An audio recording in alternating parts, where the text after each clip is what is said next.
I'm Riley. I'm Vanessa. You're watching The Bend. We're finally doing the Q&A that we said we were filming like a week ago because we did film it. And then we hated it.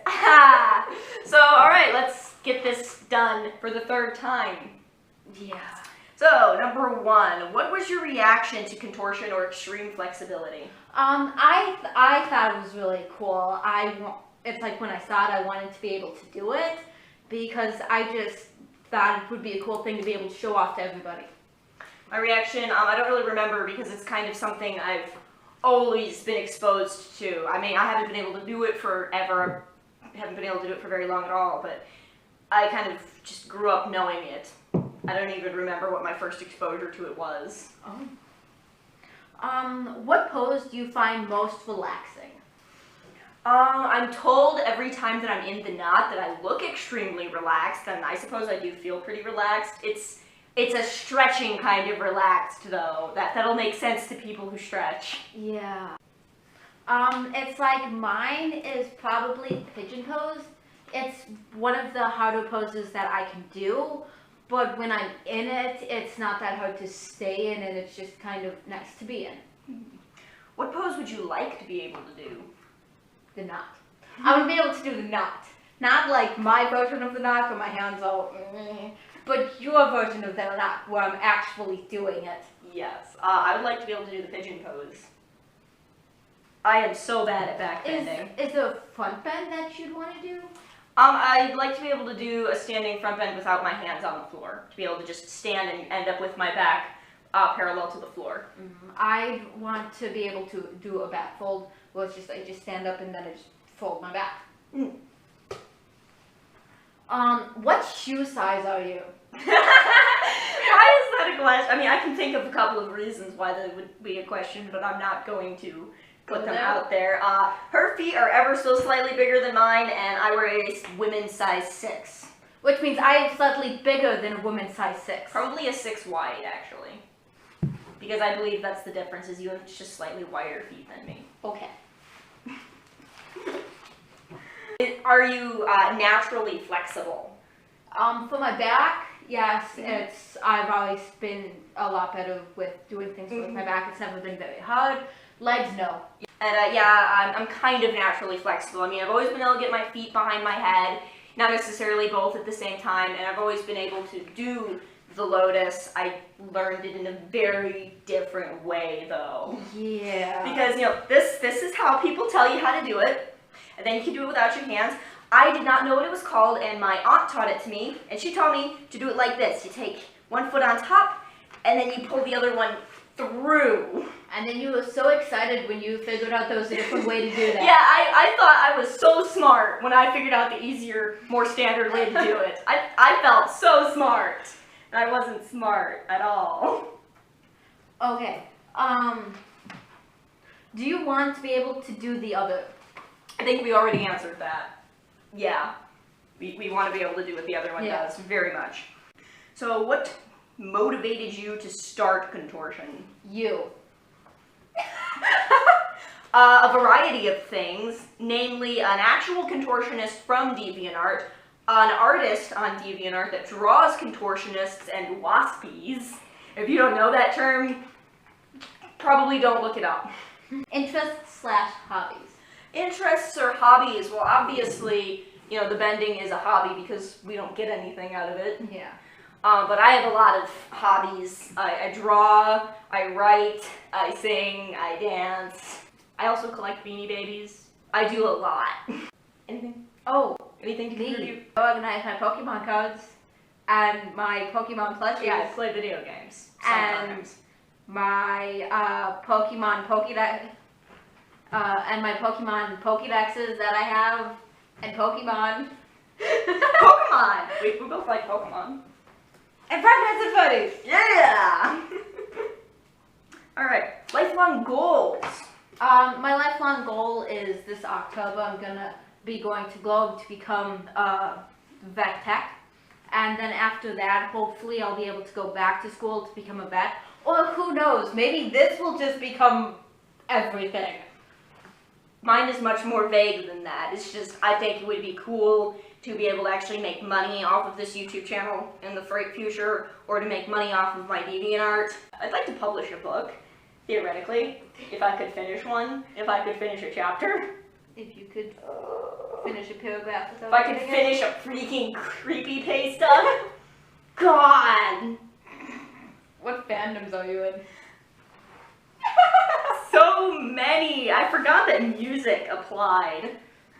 We're both into Five Nights at Freddy's. We both like Pokemon. We both like My Little Pony, Friendship is Magic. We both really liked that Always Watching movie.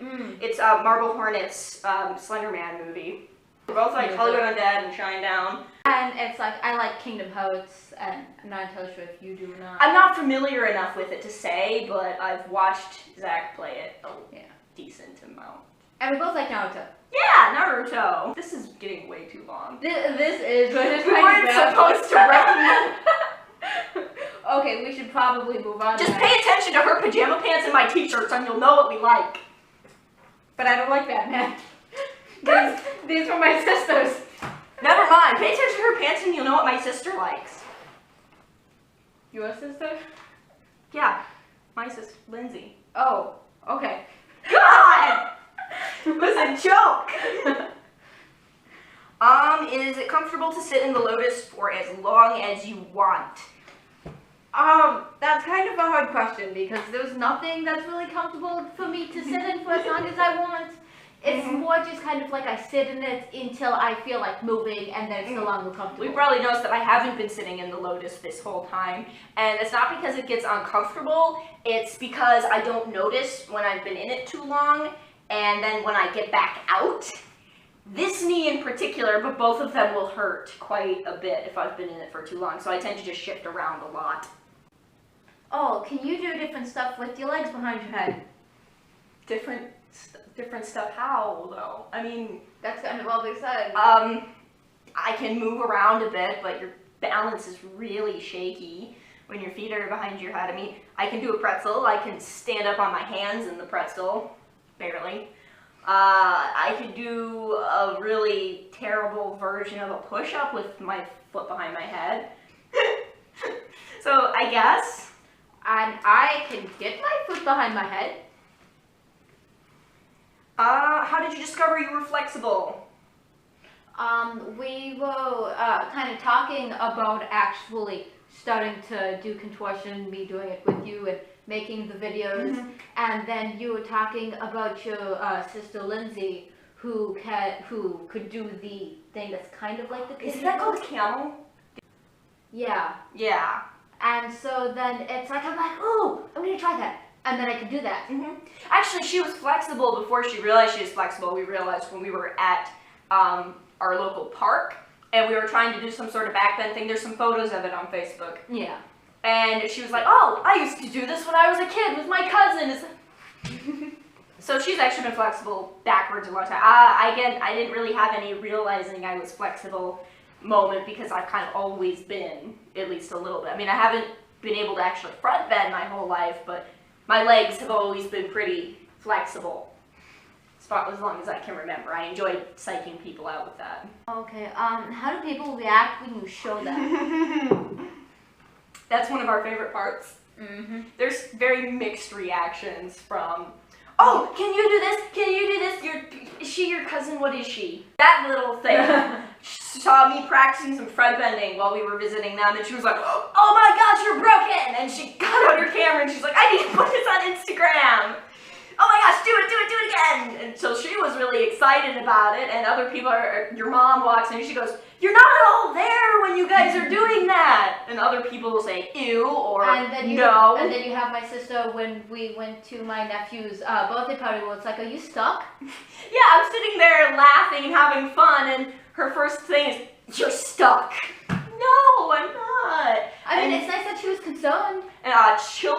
Children, because children don't judge much. When they see you doing it, they instantly want to do it. Like, our nephew Landon is always, I can do that. Of course he can't, but it's really funny to watch him try to do it. Like when we were doing the splits, he's like, look how flexible I am. And we're always trying to make sure he doesn't hurt himself. Little word of advice, small children should not practice bending. Wait until they're like 6, maybe 7 at Yeah, the earliest. It's not recommended that they do anything like that before they turn 6. And the reason is, it's like, they tell you start as early as you can because, that makes it easier. But the problem is before you're around that age, ligaments and bones and stuff are still developing and you can damage them. Yeah, and it's also recommended to not start after, or like excessively start after, I think it's like 26. Yeah, because now everything is pretty set. Yeah. Okay, describe how it feels to be in different poses. But you're so much better at that. Well, to get it for starters, for people that can't do these things, is, doing this in the morning, it feels good. It stretches things. Being in any kind of intensely bent pose feels like doing that to like your whole body, and it feels like kind of waking it up. It gets all the blood flowing, and it feels really good. There's a stinging involved in it, but it's still a very good feeling. If you get kind of a feeling of you're defying gravity, you're defying your bones. It's fun. It is kind of freeing. I've also noticed that in the morning, it's like as the more flexible I get, the more I kind of have to stretch in the morning to get that feeling. Yes, you end up finding some odd positions you feel comfortable in, and some positions you used to be comfortable in that you're not anymore. Yeah. What's your favorite pose and why? Visually, I really love the just front bend when my hands and feet are both touching the floor. I like how that looks. I'd like it more if I was better at it, but I like the composition of that. As far as how it feels, I'd have to say the knot. It's like, for me, how it feels is I just like my standard back bend where I just kind of try to go through my legs. But for visual wise, I really like the pigeon pose, especially when someone's through me when I'm in the pigeon pose. I really like that. Alright, does contortion run in your family?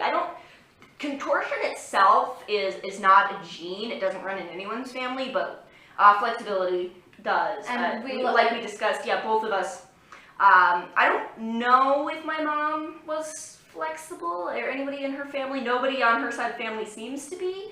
But there were yoga magazines all over my house when I was little, and they were my mom's, and she was very private about things like exercise, so I assume she did yoga.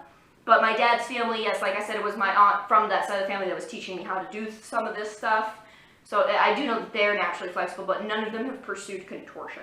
Yeah, and then like I learned just like the last weekend that my mom was flexible when she was younger. I mean, she's not anymore because she hasn't done anything with it, but she was.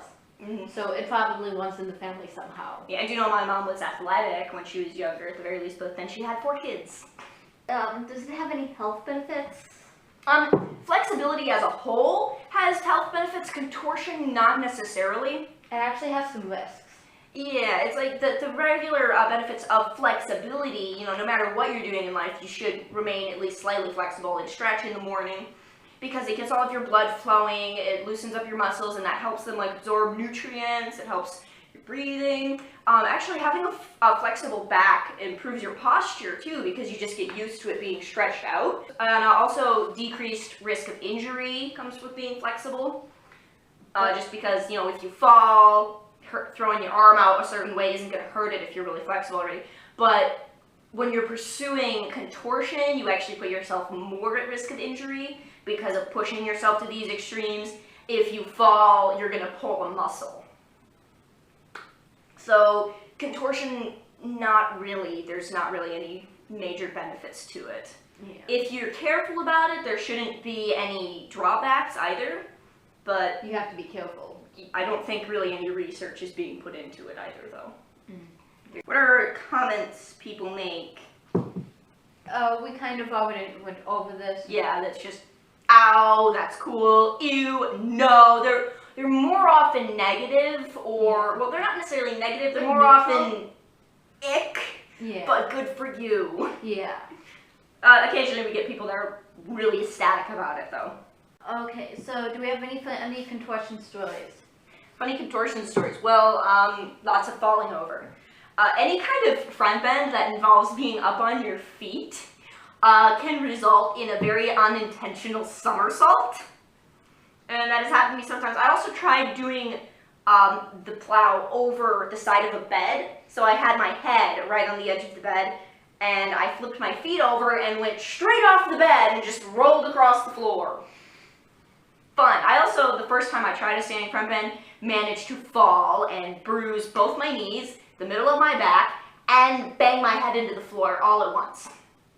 That was a fun experience, wasn't it? Oh yes! So much fun! I also extended my back because it hit the floor and forced it to curl more than it had before. So that's an example of risks. Yeah. Be more careful than I am. I'm not very careful. I'm very impatient. Yeah, so am I. I should probably be more careful. I went a little bit farther than my back wanted me to go, so then my back was like, no, flung me forward, and I was probably like an inch away from slamming my head against that door. That's another funny thing, is you start personifying your body parts very regularly. Oh. Like, we constantly say things like that, like, more than my back wanted me to. Like, your back can want things. How did you learn about contortion? This is another one that we already kind of answered, you know. You learned about it from me, and how that happened was an actual contortionist, again, from DeviantArt, was talking to me about my expressed interest in contortion. And then I got into the knot and was all crazy about that, and showed it to her and several other of my friends, and she was like, I'm gonna do that too! And then I couldn't! Yeah. So, are we training to be contortionists? Yes. Can you eat and drink in the knot? Yes, but I don't want to. How long does it take to master a bend? I don't think there's such a thing as mastering. There's just reaching a limit, and there's no way of knowing how long that's going to take. Yeah, and some people just might be able to go farther than you because of how the body is set up. Mm-hmm. It's like you could reach your limit and somebody's like, well, I can go farther than you, and you're just kind of like, screw you. Yeah, because that is a thing to keep in mind, is there are limitations. You have limitations, and you have no idea what they are until you meet them. Yeah. I don't think I've ever heard anybody say they've mastered a bend. Yeah. I've heard people tell people they're watching, you've mastered that, and then they usually respond with, thanks, or no, I haven't. Yeah. How do you become more flexible? We stretch, and after this video, we can make another video of showing you what kind of stretches we do, and then you can just kind of go off of that, or find something else. Who knows? How long did it take to get where we are now? Well, with being as flexible as I was just naturally, and that's being able to get either foot behind my head. So from there, I have been practicing since January, and you know where I am. And I've been practicing actually consecutively for the most part at like the beginning of summer, towards the very end of the school year, March, May. Yeah, so May. it takes some time. It takes some months. Yeah, it takes months to see progress. So if you do it for like 2 weeks and it's like, I'm not getting anywhere, you can't give up because you just haven't done it long enough. Mm-hmm. And the progress is very slow in the beginning. Yeah. And how far do you want to go? This is our closing question. How far do we want to go? As far as my spine is gonna let me. I just kind of want to go as far as my entire body will let me. Overachiever. Yep. And that is our Q&A. I'm Riley. I'm Vanessa. This is The Bend. Bye-bye.